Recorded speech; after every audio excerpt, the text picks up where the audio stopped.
Hi, hello everyone. Hope you are fine and safe. In today's session, I will be sharing about what is containers and Dockers. If you are working in a software industry and if you want to move your project from development environment to production environment, or you want to deploy your project to the client environment, in that cases you will face a lot of challenges. Like maybe the software works fine in the development environment, but when it is moved to the production or to the client environment, the software doesn't work properly, or it shows some errors.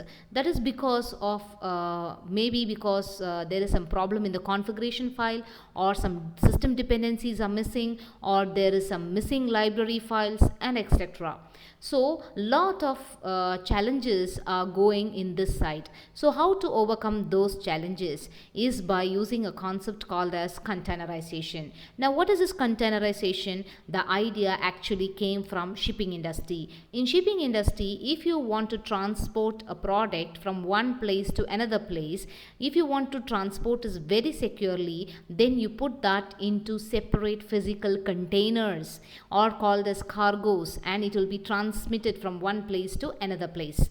Okay, so the same concept is also used in the software industry. If you want to move your project from one environment to another environment, the project and the related items of the project, like your configuration file, your system file, the dependencies, the libraries, everything are bundled together as one container, and the containers are moved from one environment to another environment without much modification.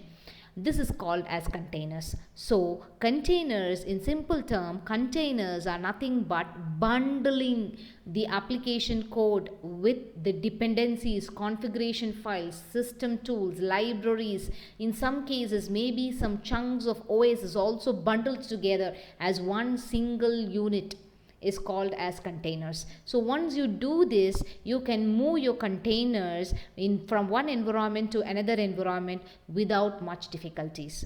Okay, this is container. Now what is Docker? Docker is a software which helps you to manage these containers. So you can build, you can deploy, and you can manage all your container applications very easily with the help of this software. This is called as Dockers. So in this video we just saw what is containers and Dockers in very simple term. In the next coming videos we will see what are the different types of containers. Like you have Azure container instance, so we'll see different containers that is managed by different cloud providers. Thank you. Stay tuned.